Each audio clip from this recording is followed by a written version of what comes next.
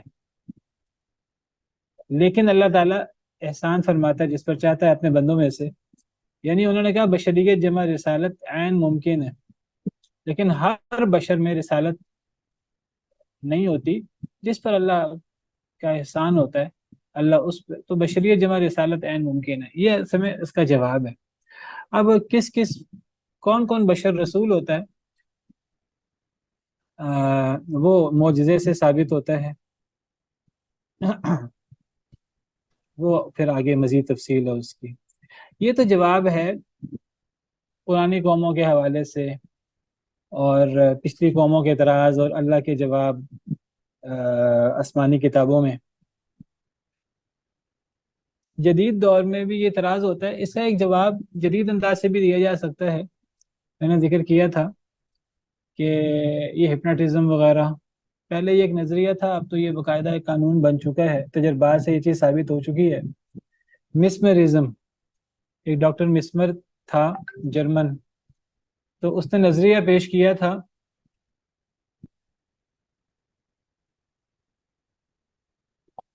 یہ 17ویں صدی کا ایک شخص ہے، اس نے نظریہ پیش کیا تھا کہ کسی انسان کے دماغ پر اس طرح کر کے قابو کیا جا سکتا ہے کہ اسے اگر سلا دیا جائے،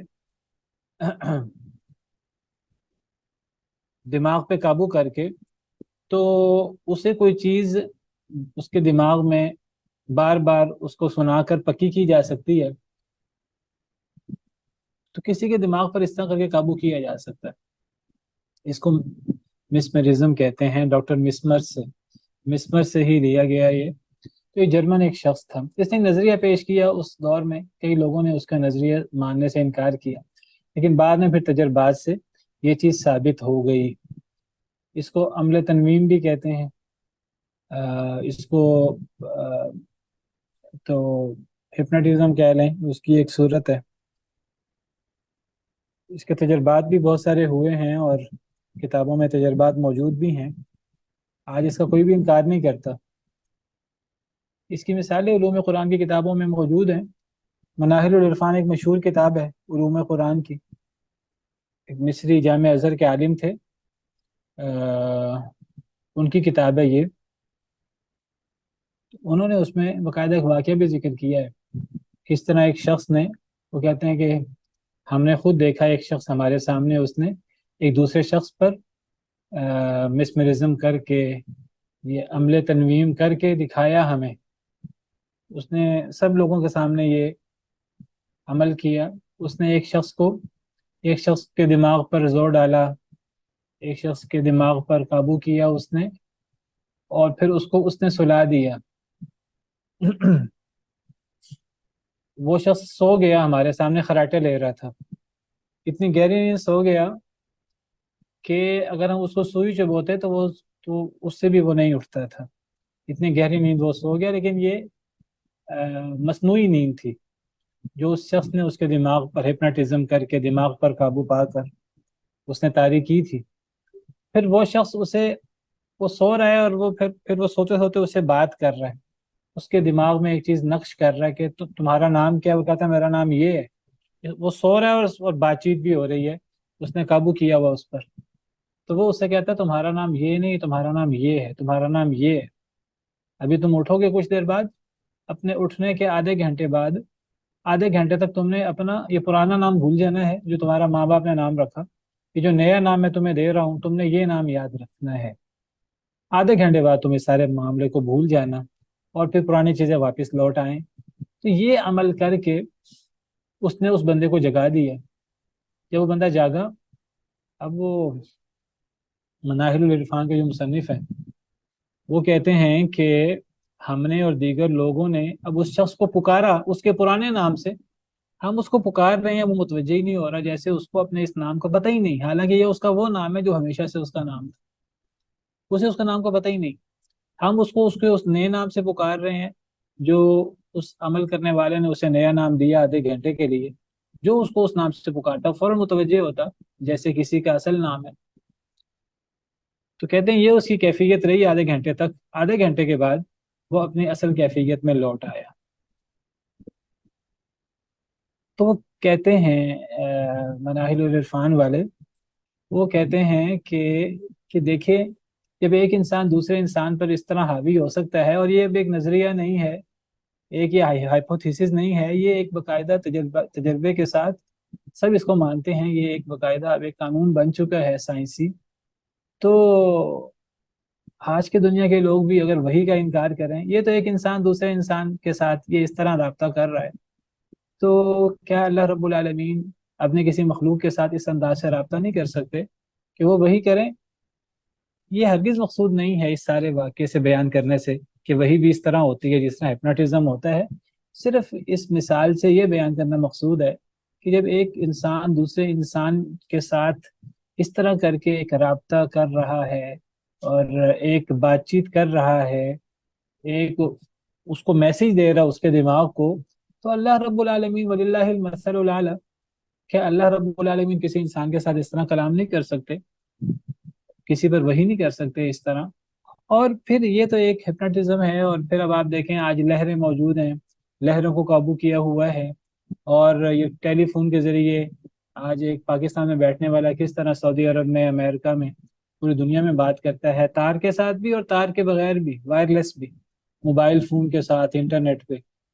آج جب یہ رابطہ ہو رہا ہے، آپ دیکھیے پتہ نہیں کتنے لہریں فضاؤں میں موجود ہیں. میرے موبائل پہ فون آتا ہے، ایک بندہ مجھ سے رابطہ کرتا ہے، میرا نمبر ڈائل کرتا ہے، اس میرے ساتھ سینکڑوں ہزاروں لوگ ہیں، سینکڑوں ہزاروں لوگوں میں سے میرا فون ہی بچتا ہے، میرے فون پہ کال آتی، کسی اور کے فون پہ کال نہیں آتی. یہ آج یہ چیزیں موجود ہیں، اللہ کے دیے ہوئے ذہن سے انسان نے یہ چیزیں تیار کی ہیں. جب یہ چیزیں اس طرح کر کے ایک انسان دوسرے انسان سے اس طرح کر کے رابطہ کر لیتا ہے، تو کیا اللہ تعالیٰ اپنی مخلوق کے ساتھ رابطہ نہیں کر سکتے؟ وَلِلَّهِ الْمَثَلُ الْأَعْلَى. مثال بیان کرنا مقصود نہیں ہے، صرف سمجھانے کے لیے. تو آج کے دور میں وحی کا انکار اور عقل کی بنیاد پر اس سے بڑی بے وقوفی کیا ہو سکتی ہے؟ تو بندہ یہ کہ جی اللہ تعالیٰ اپنے بندے سے رابطہ ہی نہیں کر سکتا، اللہ تعالیٰ اپنے بندے کو حکم دے ہی نہیں سکتا اس طرح خفیہ طریقے سے، صرف اس پر کیوں وحی ہوتی ہے، وہ تو سب کو آواز آئے.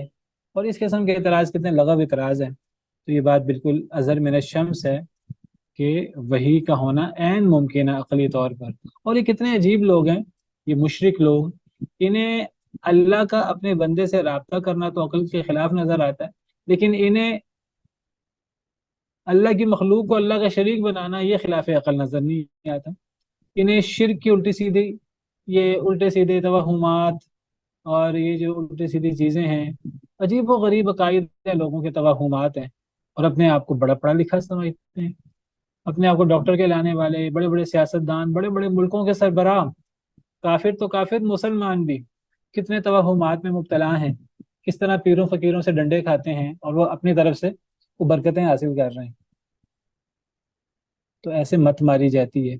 تو ایک طرف وہ عقل کی بنا پر انکار کر رہے ہوتے ہیں ان چیزوں کا، اور دوسری طرف ان کی عقل کی آپ کیفیت دیکھیں. تو بہرحال یہ وحی کا انکار، اس سے بڑی جہالت کوئی نہیں ہے. تو بہرحال اب ہمارا اگلا موضوع ہے، وہ موضوع ہے کہ قرآن کا لغوی معنی اور علوم قرآن کسے کہتے ہیں. ہمارا جو اصل موضوع ہے، ہم وحی کے بارے میں ہم نے کچھ بحث کی ہے. تو قرآن کے بارے میں قرآن کی جو بنیادی بعض باتیں میں کروں گا، تو یہ مولانا غور ایمان صاحب کی کتاب آپ کے ساتھ شیئر کی ہے علوم قرآن کی. تو یہ پیج نمبر 24 سے 72 تک جو بحثیں موجود ہیں اس کا خلاصہ آپ کے سامنے بیان کرنے کی کوشش کروں گا. مزید تفصیل اگر آپ پڑھنا چاہیں تو آپ مولانا غور ایمان صاحب کی کتاب سے آپ پڑھ سکتے ہیں. یہ کتاب ہے علوم القرآن اردو میں، اس کے مصنف مولانا غور ایمان صاحب ہیں، مشہور عالم مردان وغیرہ کے، فوت ہو چکے ہیں اب.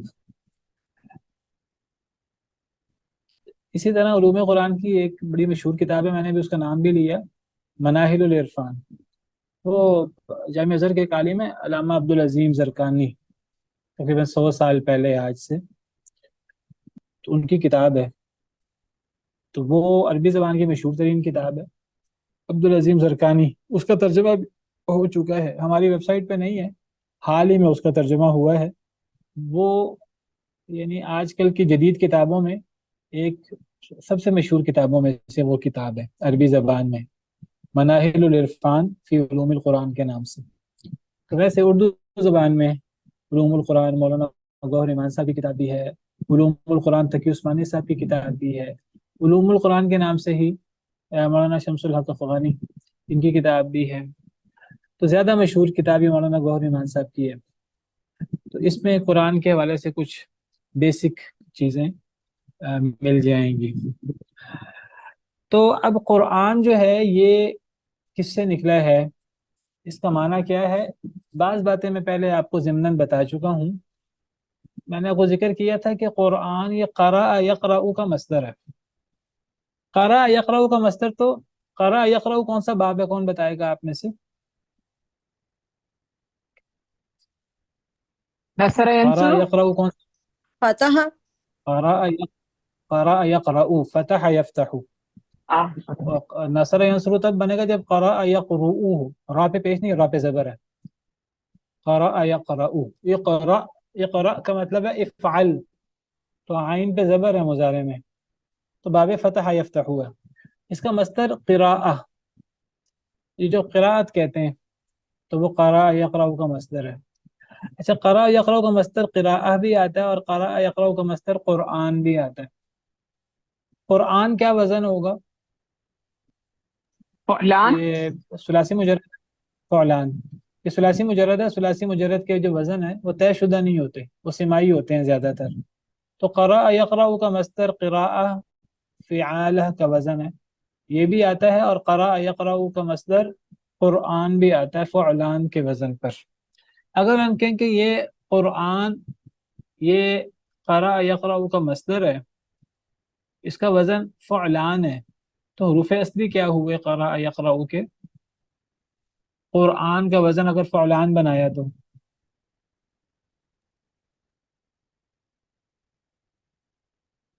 قرآن، فعلان، فاعل لام کی جگہ پر کون سے حروف آ رہے ہیں؟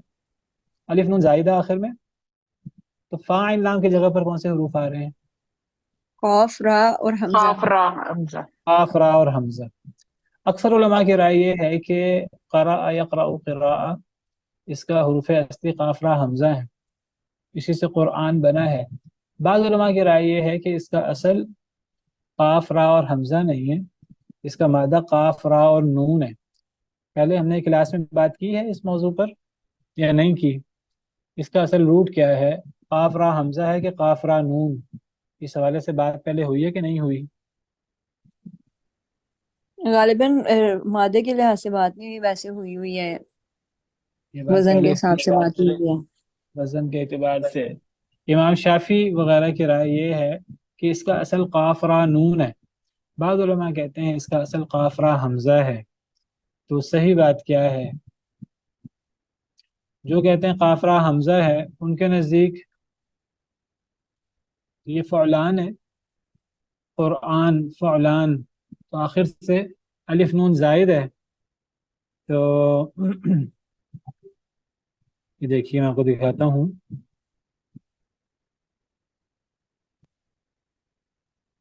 یہ دیکھیے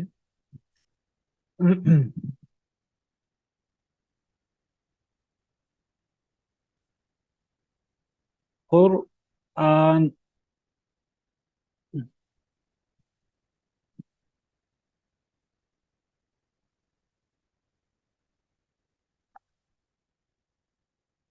وزن کیا بنے گا؟ فعلان،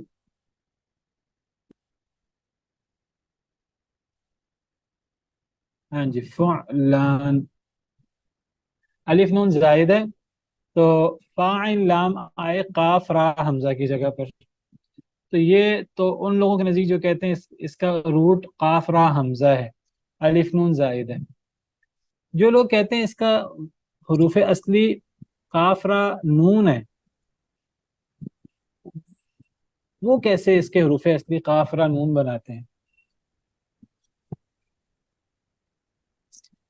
وہ کہتے ہیں کہ یہ جو لفظ قرآن ہے نا، یہ اصل میں قرآن نہیں ہے، یہ وہ کہتے ہیں یہ اصل لفظ ہے قرآن۔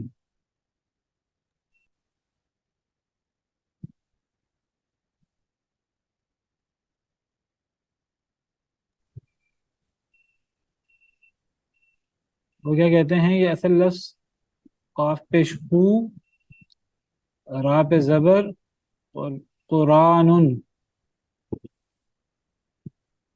یہ ایسے لفظ ہے۔ قرآن ہوگا تو وزن کیا ہوگا؟ یہ رباعی ہو جائے گا استاد پھر؟ نہیں، وہ وزن کیا کرتے ہیں، پہلے وزن بتائیے۔ فعال، فعال، وہ کہتے ہیں اس کا وزن فعال ہے۔ فعال۔ فعال، اگر فعال وزن بنائیں گے تب ہی قاف را، دیکھیں نا فاعل لام کی جگہ پر اب کیا کیا آ رہا ہے؟ اب فاعل لام کی جگہ پر قاف را اور نون آ رہا ہے، الف زائد ہوا۔ جو کہتے ہیں کہ اس کے حروف اصلی قرآن ہے، حروف اصلی قاف را حمزہ ہے، وہ کہتے ہیں دیکھیں اس کا وزن یہی بنتا ہے قرآن فعلان۔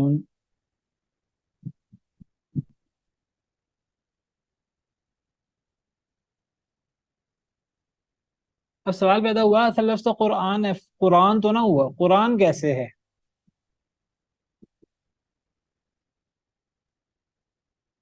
اصل میں قرآن کے بارے میں ایک متواتر قرات ہے، قرآن میں لفظ قرآن الف لام کے بغیر یا الف لام کے ساتھ آئے، جہاں بھی آئے تو اس کو قرآن پڑھنا بھی جائز ہے، حمزہ کے اس قرآن پڑھنا جائز ہے۔ میری آواز آ رہی ہے آپ کو؟ جی استاد آ رہی ہیں۔ اصل میں امام شافی مکہ مکرمہ میں رہے ہیں کافی دیر، اور جو مکی قرات ہے نا، قرآن کریم قراتیں ہیں آپ کو پتہ ہے، تو جو سبا قرآن میں سے مکی قاری ہیں، مکی قاری کا کیا نام ہے آپ میں سے کسی کو پتہ ہے؟ جو مکہ کے مشہور قاری ہیں قرائے سبا میں سے؟ ابن عباس۔ ابن عباس تو صحابہ میں سے ہیں، تابعین میں سے امام ابن کثیر مکی، یہ جو سبا قرآن ہیں نا قرات کے، ان میں سے مدینہ کے قاری امام نافع ہیں، مکہ کے قاری امام ابن کثیر ہیں۔ تو جو مکہ کے قاری ہیں نا، جو مکہ کی قرات ہے، جو اہل مکہ کی، اور یہ متواتر قرات ہے، وہ پورے قرآن میں جہاں بھی لفظ قرآن آئے وہ اسے قرآن پڑھتے ہیں، قرآن۔ تو امام شافی چونکہ مکہ مکرمہ میں رہے ہیں کافی دیر، تو وہ کہتے تھے کہ یہ جو لفظ قرآن ہے تو اس کا اصل فعال ہے، قرآن فعال، تو یہ قاف را نون سے ہے، اور قاف را نون کا مطلب ملنا، اکٹھا ہونا۔ تو وہ کہتے تھے کہ چونکہ قرآن کریم کے حروف، قرآن کریم میں بہت سارے علوم اکٹھے کیے گئے ہیں، جوڑے گئے ہیں، اس میں صورتیں اور علوم اور آیات اکٹھی کی گئی ہیں، بہت سارے علوم و فنون اکٹھے کیے گئے ہیں، تو اس معنی میں یہ قاف را نون سے ہے۔ جمہور علماء کی رائے یہ ہے کہ اصل لفظ قرآن ہے تو یہ قاف را حمزہ ہے۔ اور قراء کا مطلب کیا ہوتا ہے؟ قراء کے دو معنی ہوتے ہیں، قراء کا ایک معنی پڑھنا ہوتا ہے، اور قراء کا دوسرا معنی جمع کرنا۔ ایک معنی پڑھنا یعنی تلاوت کرنا، کسی چیز کو پڑھنا، جس کو ہم تلا یا تو تلاوہ کہتے ہیں، اور قراء کا دوسرا معنی جمع کرنا، الجمع والضم۔ لغت کی کتابوں میں دیکھیں تو قاف را حمزہ کے دو معنی ہیں، ایک تلا اور ایک جمع۔ تو وہ کہتے ہیں کہ یہ قرآن قاف را حمزہ سے ہے۔ اگر تلاوت کرنا مراد لیں تو چونکہ قرآن کریم کو پڑھا جاتا ہے سب سے زیادہ، اس لیے اسے قرآن کہتے ہیں۔ اگر قاف را حمزہ بمعنی الجمع والضم ہو، جمع کرنا، اکٹھا کرنا، چونکہ قرآن کریم میں بہت ساری آیات، بہت سارے روشن دلائل، ہزاروں قرآن کریم میں موجود ہیں، قرآن کی ہر آیت اپنی جگہ معجزہ ہے، اس لیے قرآن کی آیات کو آیات کہا جاتا ہے، آیتن معجزہ، آیا معجزہ، بڑے معجزے کو کہتے ہیں۔ تو قرآن کریم کی ہر آیت اپنی جگہ معجزہ ہے، تو قرآن کریم میں بہت سے معجزات اکٹھے کر دیے گئے ہیں، قرآن معجزہ خالدہ ہے۔ اتنا ایسا معجزہ کبھی کسی نبی کو نہیں ملا. تمام نبیوں کے معجزے ان کی زندگی میں ان کے ساتھ ہوتے تھے اور وقتی ہوتے تھے، تھوڑی دیر کے لیے جب اللہ کا حکم ہوتا تھا. لیکن قرآن کا معجزہ، قرآن کا چیلنج، یہ ہمیشہ رہا نبی کریم صلی اللہ علیہ وسلم کی حیات طیبہ میں، اور نبی صلی اللہ علیہ وسلم کی حیات طیبہ کے بعد یہ آج تک اور یہ قیامت تک یہ چیلنج باقی ہے، یہ معجزہ باقی ہے، یہ معجزہ خالدہ ہے. ایسا معجزہ اللہ نے کسی کو نہیں دیا. تو اس میں ہزاروں معجزات اکٹھے کر دیے گئے، ہزاروں انگنت علوم و فنون اکٹھے کر دیے گئے، حکمت کی باتیں. تو اس معنی میں جمہور علماء کی رائے یہ ہے کہ یہ قاف را حمزہ سے ہے. جمہور علماء قرآن کی کیا توجیہ کرتے ہیں؟ قرآن کی تو سمجھ آ گئی، ان کے نزدیک قرآن فعلان سے ہے، تو فعلان میں قاف را حمزہ اصل بنا. اب جمہور قرآن کی کیا توجیہ کرتے ہیں؟ جمہور کہتے ہیں اصل میں قرآن یہ کوئی الگ وزن فعال نہیں ہے. جمہور کے نزدیک قرآن اصل میں، قرآن میں نقل حرکت ہوئی ہے. ایک قاعدہ لگا ہے، جو جوازی قاعدہ آپ قواعد پڑھ آئے ہیں، تو ایک قاعدہ لگا ہے محموز کا کہ جب حمزہ متحرک ماقبل ساکن ہوتا ہے تو حمزہ کی حرکت ماقبل کو دے کر حمزہ کو گرا دیتے ہیں. پڑھا ہے آپ نے قاعدہ نقل حرکت کا؟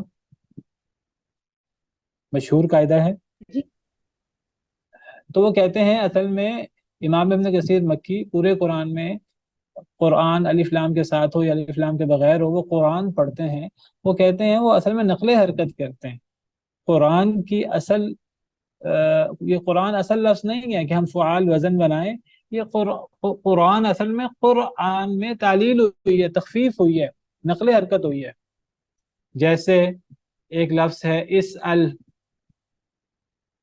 تو اس ال کا اگر ہم وزن کرنا چاہیں، اس ال، آپ کو پتہ ہے اس ال کو یا یس الو لے لیں، یس الو میں